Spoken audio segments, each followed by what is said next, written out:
KGF ನಗರಾಭಿವೃದ್ಧಿ ಪ್ರಾಧಿಕಾರದ ನೂತನ ಅಧ್ಯಕ್ಷರಾಗಿ ಶ್ರೀನಿವಾಸನ್ ಅಧಿಕಾರ ಸ್ವೀಕಾರ, ಅರಿದು ಬಂದ ಶುಭಾಶಯಗಳ ಮಹಾಪೂರ. ಬಂಗಾರಪೇಟೆಯಿಂದ ಪ್ರತ್ಯೇಕಗೊಂಡ ನಂತರ ಕೆಜಿಎಫ್ ನಗರಾಭಿವೃದ್ಧಿ ಪ್ರಾಧಿಕಾರದ ಮೊದಲ ಅಧ್ಯಕ್ಷರಾಗಿ ಅಧಿಕಾರ ವಹಿಸಿಕೊಂಡಿರುವ ಶ್ರೀನಿವಾಸನ್ ರವರಿಗೆ ಶುಭಾಶಯಗಳ ಮಹಾಪೂರವು ಅರಿದು ಬಂದಿದೆ. ಬಿ ಶ್ರೀನಿವಾಸನ್ ರವರು ಇಂದು ಕಚೇರಿಯಲ್ಲಿ ನಡೆದ ಸಮಾರಂಭದಲ್ಲಿ ಶಾಸಕರ ಸಮ್ಮುಖದಲ್ಲಿ ಅಧಿಕೃತವಾಗಿ ಪದಗ್ರಹಣ ಮಾಡಿದರು. ಈ ವೇಳೆ ಮಾತನಾಡಿದ ಶಾಸಕಿ ರೂಪಕಲಾ ಶಶಿಧರ್, ಪಕ್ಷಕ್ಕೆ ನಿಷ್ಠೆಯಿಂದ ದುಡಿಯುತ್ತಿರುವ ಶ್ರೀನಿವಾಸನ್ ರವರಿಗೆ ಅಧ್ಯಕ್ಷ ಸ್ಥಾನವನ್ನ ನೀಡಲಾಗಿದ್ದು, ಪಕ್ಷಕ್ಕೆ ನಿಷ್ಠೆಯಿಂದ ದುಡಿತರೆ ನಿಷ್ಠಾವಂತ ಕಾರ್ಯಕರ್ತರಿಗೆ ಮುಂದೊಂದು ದಿನ ಉನ್ನತ ಸ್ಥಾನಮಾನ ದೊರಕಲಿದೆ ಎಂಬುದಕ್ಕೆ ಶ್ರೀನಿವಾಸನ್ ರವರೇ ಸಾಕ್ಷಿ ಎಂದು ಕೊಂಡಾಡಿದರು. ಇನ್ನು ಪಕ್ಷದ ಸಂಘಟನೆಗೆ ಹೆಚ್ಚು ಒತ್ತು ನೀಡುತ್ತಾ ಪಕ್ಷವನ್ನ ಜನಮನದಲ್ಲಿ ಉಳಿಯುವಂತೆ ಮಾಡುವ ನಿಷ್ಠಾವಂತ ಕಾರ್ಯಕರ್ತರನ್ನ ಪಕ್ಷವು ಎಂದಿಗೂ ಕೈಬಿಡುವುದಿಲ್ಲ. ಮುಂದಿನ ದಿನಗಳಲ್ಲಿ ಗ್ರಾಮೀಣ ಭಾಗದ ಮುಖಂಡರಿಗೆ ಅಧ್ಯಕ್ಷ ಸ್ಥಾನ ಕಲ್ಪಿಸುವುದಾಗಿ ಭರವಸೆ ನೀಡಿದರು. ಇನ್ನು ನೂತನ ನಗರಾಭಿವೃದ್ಧಿ ಪ್ರಾಧಿಕಾರದ ಅಧ್ಯಕ್ಷ ಶ್ರೀನಿವಾಸನ್ ಮಾತನಾಡಿ, ಶಾಸಕರ ಮಾರ್ಗದರ್ಶನದಲ್ಲಿ ಕೆಜಿಎಫ್ ವಿಧಾನಸಭಾ ಕ್ಷೇತ್ರದಲ್ಲಿ ಸರ್ವತೋಮುಖ ಅಭಿವೃದ್ಧಿ ಮಾಡಲಿದ್ದೇನೆ ಎಂದು ಭರವಸೆ ನೀಡಿದರು. ಈ ವೇಳೆ ನಗರಾಭಿವೃದ್ಧಿ ಪ್ರಾಧಿಕಾರದ ನೂತನ ಸದಸ್ಯರಾದ ಸುಂದರಪಾಳ್ಯ ವೆಂಕಟರಾಮ್, ಅರುಣ್ ಕುಮಾರ್, ಕಾಂತಮ್ಮ, ಪ್ರಾಧಿಕಾರದ ಆಯುಕ್ತ ಧರ್ಮೇಂದ್ರ, ಕಾಂಗ್ರೆಸ್ ಪಕ್ಷದ ಹಿರಿಯ ಮುಖಂಡ ವೆಂಕಟಕೃಷ್ಣಾರೆಡ್ಡಿ, ಗ್ಯಾರಂಟಿ ಸಮಿತಿ ಅಧ್ಯಕ್ಷ ರಾಧಾಕೃಷ್ಣಾರೆಡ್ಡಿ, ವಕೀಲ ಪದ್ಮನಾಭ ರೆಡ್ಡಿ, ಮಾಜಿ ಜಿಲ್ಲಾ ಪಂಚಾಯಿತಿ ಸದಸ್ಯರು ಆಮು ಲಕ್ಷ್ಮೀನಾರಾಯಣ್, ಮುಖಂಡರಾದ ದುರ್ಗಾ ಪ್ರಸಾದ್, ಶಾಹಿದ್, ಕಂಸಂದ್ರ ನಾಗರಾಜ್, ಸುರೇಶ್, ಚಂದ್ರಕಾಂತ್, ಕೋಟ್ಲಿಂಗೇಶ್ವರ, ಕೆವಿ ಕುಮಾರಿ, ಸುವರ್ಣಹಳ್ಳಿ ಕೃಷ್ಣಮೂರ್ತಿ, ರಾಜಣ್ಣ, ನಲ್ಲೂರು ಶಂಕರ್, ಅಖಿಲ್ ಪಾಷಾ ಸೇರಿದಂತೆ ಕಾಂಗ್ರೆಸ್ ಮುಖಂಡರು ಹಾಗೂ ಕಾರ್ಯಕರ್ತರು ಇದ್ದರು. Indian development authority KGF taluk, Bangarapete taluk ಎರಡು ಒಂದು KGF development authority. Congress MLA ನಾನಾದಾಗ, ಬಂಗಾರಪೇಟೆ ಶಾಸಕರು ಕಾಂಗ್ರೆಸ್ ಎಂಎಲ್ಎನೇ ಆದಾಗ ನಮ್ಗೆ ಮತ್ತೆ ಬಂಗಾರಪೇಟೆ ಶಾಸಕರಿಬ್ಬರಿಗೂ ಕೂಡ ತುಂಬಾ ಒತ್ತಡ ಇರ್ತಾ ಇತ್ತು. ಪಕ್ಷಕ್ಕೆ ಯಾರು ಬಹಳ ನಿಷ್ಠೆಯಿಂದ ಸೇವೆ ಮಾಡಿರ್ತಾರೆ ಅವ್ರಿಗೆ ನಾವೇನಾದ್ರೂ ಒಂದು ಸ್ಥಾನಮಾನ ಕೊಡುವಂತ ಪಟ್ಟಿಯಲ್ಲಿ ನನ್ನ ಹತ್ರನೂ ಬಹಳ ಒತ್ತಾಯ ಇರ್ತಾ ಇತ್ತು. ಬಂಗಾರಪೇಟೆ ಶಾಸಕರಿಗೂ ಅಂತದ್ದೇ ಒಂದು ಒತ್ತಡ ಇರ್ತಾ ಇತ್ತು. ನಮ್ಗೆ ಅವಾಗ ಅಸಹಾಯಕರಾಗ್ಬೇಕಾಗ್ತಾ ಇತ್ತು. ನಾನ್ ಸೋಲ್ಬೇಕಾಗಿತ್ತು, ಇಲ್ಲ ಬಂಗಾರಪೇಟೆ ಶಾಸಕರು ಸೋಲ್ಬೇಕಾಗಿತ್ತು. ಇಂತ ಧರ್ಮ ಸಂಕಟ ಬಂದಾಗ ಕಾಂಗ್ರೆಸ್ ಪಕ್ಷದಲ್ಲಿ ಚುನಾವಣೆಯ ಜವಾಬ್ದಾರಿಯನ್ನ ಹೊತ್ಕೊಂಡಾಗ ಹೆಣ್ಮಗು ಜಯಂತಿ ಸೋಲನ್ನ ಅನುಭವಿಸ್ಬೇಕಾಗತ್ತೆ. ಅದು ಷಡ್ಯಂತ್ರದಿಂದ ಇವರು ಸೋಲನ್ನ ಅನುಭವಿಸ್ತಾರೆ. ಅವಾಗ ನನ್ ಮನ್ಸಿಗೆ ನಾವು ಕಾಂಗ್ರೆಸ್ ಪಕ್ಷನ ಕಟ್ಟಿದಾಗ ನಮ್ಗೆಲ್ಲೋ ಒಂದ್ ಕಡೆ ಆ ನೋವು ನನ್ನನ್ನು ಕಾಡ್ತಾ ಇತ್ತು. ಯಾವ್ದಾದ್ರು ಅದಕ್ಕಿಂತ ಜವಾಬ್ದಾರಿ ಸ್ಥಾನದಲ್ಲಿ ನಾನು ನೋಡ್ಬೇಕು ಅಂತ ನನ್ ಮನ್ಸು ಅವತ್ತಿಂದ ನಾನು ಪ್ರಯತ್ನ ಮಾಡ್ತಾ ಇರ್ತೀನಿ. ಅವಕಾಶ ಕೊಟ್ಟಾಗ ಮತ್ತೆ ನಾವು ಪಕ್ಷದಲ್ಲಿ ಒಂದೇ ಪಕ್ಷದಲ್ಲಿ ನಮ್ಗೆ ಕಷ್ಟ ಆಗುತ್ತೆ. ಬೇರೆ ಇನ್ಯಾರೋ ಒತ್ತಡದ ಮೇಲೆ ಆ ಸ್ಥಾನನ ತಗೊಂತಾರೆ. ಅದಾದ್ಮೇಲೆ ನಾವಿಬ್ರು ಗೌರವವಾಗಿ ಕೆಜಿಎಫ್ ಗೆ ಸಪರೇಟ್ ಡೆವಲಪ್ಮೆಂಟ್ ಅಥಾರಿಟಿ, ಬಂಗಾರಪೇಟೆಗೆ ಸಪರೇಟ್ ಡೆವಲಪ್ಮೆಂಟ್ ಅಥಾರಿಟಿನ ತರುವಂತದ್ರಲ್ಲಿ ಯಶಸ್ವಿ ಆಗ್ತೀವಿ ನಮ್ ಸರ್ಕಾರದಲ್ಲಿ. ಇದು ಚರಿತ್ರೆ. ಶಿಸ್ತಿನ ಸಿಪಾಯಿಯಾಗಿ ಯಾರು ಸೇವೆ ಮಾಡ್ತಾರೆ ಅವ್ರಿಗೆ ಯಾವ್ದೇ ಒಂದು ಸ್ಥಾನಮಾನ ಕೊಡ್ಬೇಕು ಅಂತಂದ್ರೆ ಪಕ್ಷ ಯಾವ ಮಟ್ಟಕ್ಕಾದ್ರೂ ನಿಂತ್ಕೊಳ್ಳುತ್ತೆ ಅನ್ನೋದಕ್ಕೆ ಇದು ಒಂದು ಚರಿತ್ರೆ. ಇದನ್ನ ನಾವ್ ಅರ್ಥ ಮಾಡ್ಕೋಬೇಕಾಗತ್ತೆ. ಯಾರು ಕೂಡ ಯಾರಾದ್ರೂ ಮುಖಂಡರು ಮನೆ ಬಾಗಿಲ್ಗೆ ಹೋಗಿಲ್ಲ ಇವತ್ತವರೆಗೂ. ಶ್ರೀನಿವಾಸ್, ನಾನು 10 ವರ್ಷದಲ್ಲಿ ನಾನು ಶ್ರೀನಿವಾಸನ್ನ ಪಕ್ಷದ ಕೆಲಸವನ್ನ ಕಾಯ ವಾಚ ಮನಸ ಪಕ್ಷನ ಗೆಲ್ಲಿಸ್ಬೇಕು, ಕಾರ್ಯಕರ್ತನ ಉರುದುಂಬಿಸ್ಬೇಕು, ಜವಾಬ್ದಾರಿನ ನಡಿಬೇಕು ಅನ್ನುವಂತ ವಿಚಾರ ಬಂದಾಗ ಯಾರು ಪಕ್ಷಕ್ಕೆ ಶಿಸ್ತಿನ ಸಿಪಾಯಿ ಆಗ್ತಾರೆ ಅವ್ರಿಗೆ ಮೊದಲನೇ ಆದ್ಯತೆ ಸಿಗುತ್ತೆ ಅನ್ನುವಂತ ಒಂದು ಸಂದೇಶನ ನಾನು ಕೊಡ್ಬೇಕಾಗಿದೆ. ನಾವ್ ಎಷ್ಟೇ ಇನ್ಫ್ಲೂಯೆನ್ಸ್ ಆದ್ರೂ ಅಧಿಕಾರ ದೇವ್ರು ಸ್ವಲ್ಪ ದಿನ ಮಾತ್ರ ಕೊಡ್ತಾರೆ. ಜನ ಆಶೀರ್ವಾದ ಇದ್ದಾಗ ಮಾತ್ರ ಅಧಿಕಾರ ಸಿಗುತ್ತೆ. ಜನಗಳ ಆಶೀರ್ವಾದಕ್ಕೆ ನಾವು ಸೇವೆ ಮಾಡ್ಬೇಕೇ ಹೊರತು ನಾವ ಆ ಅಧಿಕಾರನ ಜವಾಬ್ದಾರಿನ ಎಲ್ಲೂ ಕೂಡ ಮೈ ಮರೆತು ನಡೀಬಾರ್ದು. ಅದು ನನಗೆ ಜನಗಳು ಕೊಟ್ಟಿರುವಂತ ಆಶೀರ್ವಾದ. ಅದನ್ನ ನಾನು ಮೈಗೂಡ್ಸ್ಕೊಂಡಿದ್ದೀನಿ. ಅದೇ ರೀತಿ ಮೈಗೂಡ್ಸ್ಕೋಬೇಕು ಅಂತ ಮಾತ್ರ ನಾನು ಆಶೀರ್ವಾದ ಮಾಡ್ತೀನಿ. ಯಾರೇ ಈ ಸ್ಥಾನದಲ್ಲಿ ಬಂದ್ರು ಕೆಜಿಎಫ್ ಡೆವಲಪ್ ಆಗ್ಬೇಕು, ಎಲ್ಲಾರನ್ನು ಗೌರವವಾಗಿ ನೋಡ್ಬೇಕು, ಪಕ್ಷಕ್ಕೆ ಗೌರವ ತರುವಂತ ಸಂದೇಶ ಮಾತ್ರ. ಈ ಮೂರೇ ನಾವು ಜವಾಬ್ದಾರಿಯಿಂದ ನಡಿಬೇಕಾಗುತ್ತೆ. ಯಾರು ಏನೇ ಅವಮಾನ ಮಾಡಿದ್ರು ನಾವ್ ಅದನ್ನ ಸಹಿಸ್ಕೊಂಡಾಗ ಮಾತ್ರ ಪಕ್ಷಕ್ಕೆ ಗೌರವ ಕೊಡ್ತೀವಿ. ಯಾರು ಏನೇ ಅವಮಾನ ಮಾಡಿದ್ರು ಸಹಿಸ್ಕೋಬೇಕು. ಪಕ್ಷಕ್ಕೆ ಗೌರವ ತರುವಂತ ತಲೆ ಎತ್ತಿ ನಡೆಯುವಂತ ಕೆಲಸ ನಾವು ಮಾಡಿದಾಗ ಮಾತ್ರ ಪಕ್ಷದ ಗೌರವ ಉಳಿಯುತ್ತೆ. ನೂರಾರು ಜನ, ಸಾವಿರಾರು ಜನ ಕಾರ್ಯಕರ್ತರು ಪಕ್ಷಕ್ಕೆ ಗೌರವ ತರಬೇಕು ಅಂದಾಗ ಅವ್ರ ಮನೆ ಬಿಟ್ಟು ಸೇವೆ ಮಾಡಿರ್ತಾರೆ. ಅವ್ರು ನಾಳೆ ಧೈರ್ಯವಾಗಿ ಓಡಾಡ್ಬೇಕು ಅಂತಂದ್ರೆ, ಗೌರವ ತರ್ಬೇಕಂದ್ರೆ ನಾವು ಅವ್ರಿಗೆ ಗೌರವ ತರುವಂತ ಕೆಲಸ ಮಾಡ್ಬೇಕು. ಅದನ್ನ ಹೇಳ್ತೀನಿ. ಯಾರು ನಿಷ್ಠಾವಂತರಾಗಿರ್ತಾರೆ ಎಂತ ಪರಿಸ್ಥಿತಿಯಲ್ಲೂ ಅವರಿಗೆ ನಾವು ನ್ಯಾಯ ಕೊಡಿಸ್ಬೇಕು ಅಂತಂದಾಗ ಅವತ್ತು ಆ ಪ್ರಯತ್ನ ಇವತ್ತು ಯಶಸ್ಸಾಗಿದೆ. ಅವತ್ತು ನಾನು ಆ ಹೆಣ್ಮಗು ಕಣ್ಣಲ್ಲಿ ನೀರ್ ಹಾಕೊಂಡು ಹೋಗಿದ್ದ ದಿನ ನನಗೆ ನಾನ್ ಎಲೆಕ್ಷನ್ಸ್ ನಿಂತಾಗೂ ಅಷ್ಟು ನನ್ಗೆ ಹಿಂಸೆ ಆಗಿರ್ಲಿಲ್ಲ.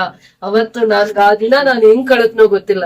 ಈ ದಿನ ನಾನು ನನ್ನ ಕಾರ್ಯಕರ್ತರಿಗೊಬ್ಬರಿಗೆ ನ್ಯಾಯ ಕೊಟ್ಟಿದ್ದೀನಿ, ಅನ್ಯಾಯ ಆಗಿದ್ದನ್ನ ನಾನು ಸರಿಪಡಿಸಿದೀನಿ ಅಂತ ನಾನು ಇವತ್ತು ಹೆಮ್ಮೆಯಿಂದ ಆಗ್ತಾ ಆ ನೋವು ನನ್ನನ್ ಕಾಡ್ತಾ ಇತ್ತು. ಯಾವತ್ ನೋಡಿದ್ರು ಮುಖ ನೋಡಿದಾಗ ಆ ಹಿಂಸೆ ನನ್ಗೆ ಆಗ್ತಾ ಇತ್ತು.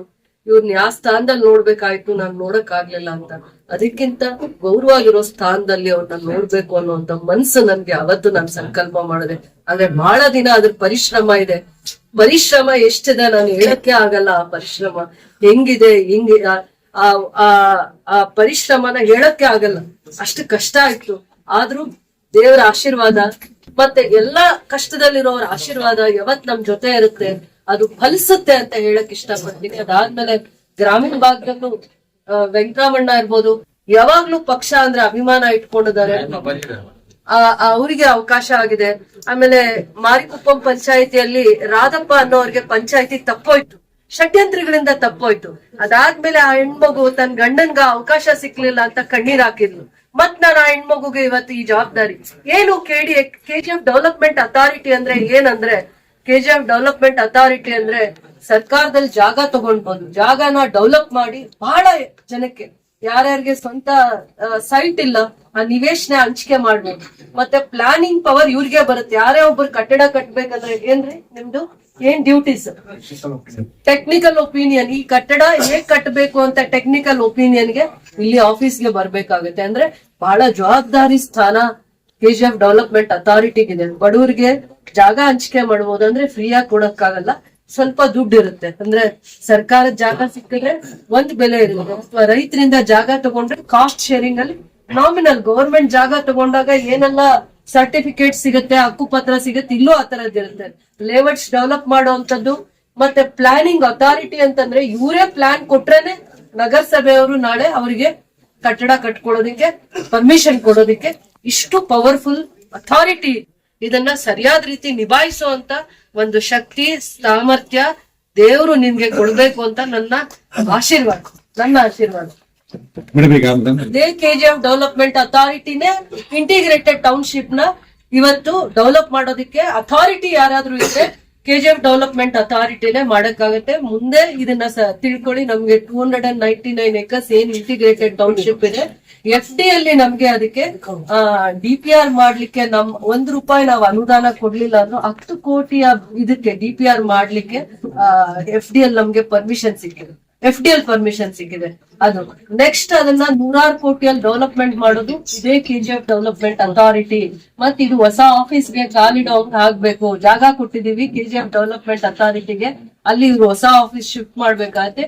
ಇಂಟಿಗ್ರೇಟೆಡ್ ಟೌನ್ಶಿಪ್ ಏನೇ ಇದ್ರು ಕೂಡ, ಹೌಸಿಂಗ್ ಇರ್ಬೋದು, ಹಾಸ್ಪಿಟಲ್ ಇರ್ಬೋದು, ಎಜುಕೇಶನ್ ಹಬ್ ಇರ್ಬೋದು, ಅದನ್ನೆಲ್ಲ ಸಾಫ್ಟ್ವೇರ್ ಕಂಪನೀಸ್, IT ಕಂಪನೀಸ್ಗೆ ಏನೇ ಜಾಗ ಕೊಟ್ರು, ಅಲಾಟ್ಮೆಂಟ್ ಇದ್ರು ಇದೇ ಆಫೀಸ್ ಇಂದ ಅದು ಅಲಾಟ್ಮೆಂಟ್ ಪ್ರಕ್ರಿಯೆ ನಡೆಯುತ್ತೆ.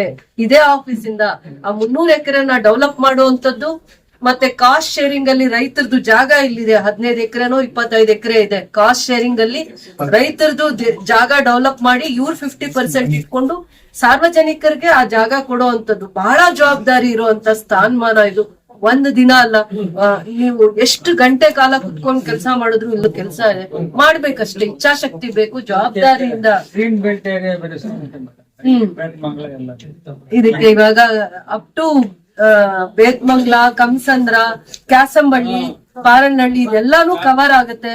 ಪಾರ್ಕ್ಸ್, ಲೇಕ್ಸ್ ಡೆವಲಪ್ಮೆಂಟ್ ಮಾಡೋದು ಕೂಡ ಅಥಾರಿಟಿಯಿಂದ, ಅವೆಲ್ಲ ಕಂಟ್ರೋಲ್ ಮಾಡೋದು ಕೂಡ ಅಥಾರಿಟಿ. ಅದ್ರ ಬಗ್ಗೆ ಫಸ್ಟ್ ಮಾಹಿತಿ ತಗೊಂಡು ಕೆಲಸ ಮಾಡ್ಲಿ ಅಂತ. ಯಾರ್ಯಾರು ನಿಷ್ಠಾವಂತರಿದ್ದಾರೆ ಅವರಿಗೆ ಅವರ ಅರ್ಹತೆಯಿಂದಾನೇ ಸ್ಥಾನಮಾನ ಸಿಗುತ್ತೆ ಅನ್ನೋ ಸಂದೇಶ ಹೋಗ್ಬೇಕಾಗಿತ್ತು.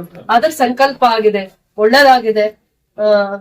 ಸೇವೆ ಮಾಡ್ಲಿ, ದೇವರ ಅವಕಾಶ ಕೊಟ್ಟಿದ್ದಾರೆ, ಸೇವೆ ಮಾಡ್ಲಿ ಅಂತ ಹೇಳಿ ಕೆಜಿಎಫ್ ಕ್ಷೇತ್ರದ ಶಾಸಕರಾದ ಶ್ರೀಮತಿ ಸುಮಕಲಾ ಶೆಟ್ಟಿ ಅವರು ಶ್ರೀನಿವಾಸನ ಗುರುತಿಸಿ ಅವ್ರಿಗೆ ಈ ಒಂದು ಕೂಡ ಅಧ್ಯಕ್ಷನಾಗಿ ಮಾಡಿದ್ದಾರೆ. ಅವರಿಗೆ ಭಗವಂತ ಎಷ್ಟು ವರ್ಷಗಳ ಕಾಲ ಈ ಒಂದು ಸೇವೆಯನ್ನು ಕೊಡ್ತಾರೆ, ಅಷ್ಟು ವರ್ಷಗಳ ಕಾಲ ನಾನು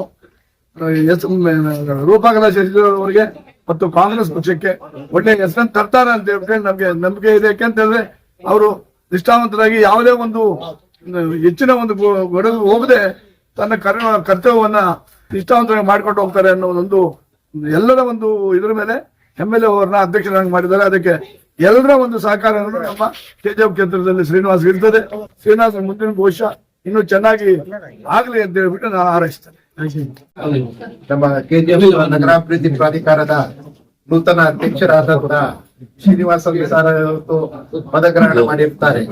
ಹಾಗೆ ಸರ್ಕಾರ ಆದೇಶದಂತೆ ಅರುಣ್ ಕುಮಾರ್ ಸರ್ ಅವರು ಕೂಡ ಸದಸ್ಯರಾಗಿ ಪದಗ್ರಹಣ ಮಾಡಿರ್ತಾರೆ. ಮೇಡಮ್ ಕಾಂತಮ್ಮ ಅವರು ಸದಸ್ಯರಾಗಿ ನಗರಾಭಿವೃದ್ಧಿ ಪ್ರಾಧಿಕಾರದ ಸದಸ್ಯರಾಗಿ ಇವತ್ತು ಪದಗ್ರಹಣ ಮಾಡಿರ್ತಾರೆ. ಹಾಗೆ ವೆಂಕಟರಮಣಪ್ಪ ಸರ್ ಅವರು ಕೂಡ ಸದಸ್ಯರಾಗಿ ಇವತ್ತು ನಗರಾಭಿವೃದ್ಧಿ ಪ್ರಾಧಿಕಾರದ ಪದಗ್ರಹಣ ಮಾಡಿರ್ತಾರೆ. ಶಾಸಕರ ಹೇಳಿಕೆಯಂತೆ ಇಂದು 11:30 ಎಲ್ಲರೂ ಪೂಜೆಯನ್ನು ನೆರವೇರಿಸಿ ಪದಗ್ರಹಣ ಮಾಡಿರ್ತಾರೆ. ಮತ್ತೆ ಇವತ್ತು ಈ ಸನ್ಮಾನವನ್ನು ಶಾಸಕರಿಂದ ಎಲ್ಲರಿಗೂ ಅಭಿನಂದನೆ ಸಲ್ಲಿಸುತ್ತಾ ಮುಂದಿನ ದಿನಗಳಲ್ಲಿ ಇವರಿಗೆ ನಾವು ನಗರಾಭಿವೃದ್ಧಿ ಪ್ರಾಧಿಕಾರಕ್ಕೆ ಸದಸ್ಯರು ಮತ್ತು ಅಧ್ಯಕ್ಷರಿಗೆ ನನ್ನ ಕಡೆಯಿಂದ ಎಲ್ಲಾ ಸಹಕಾರವನ್ನು ನೀಡುತ್ತೇನೆ.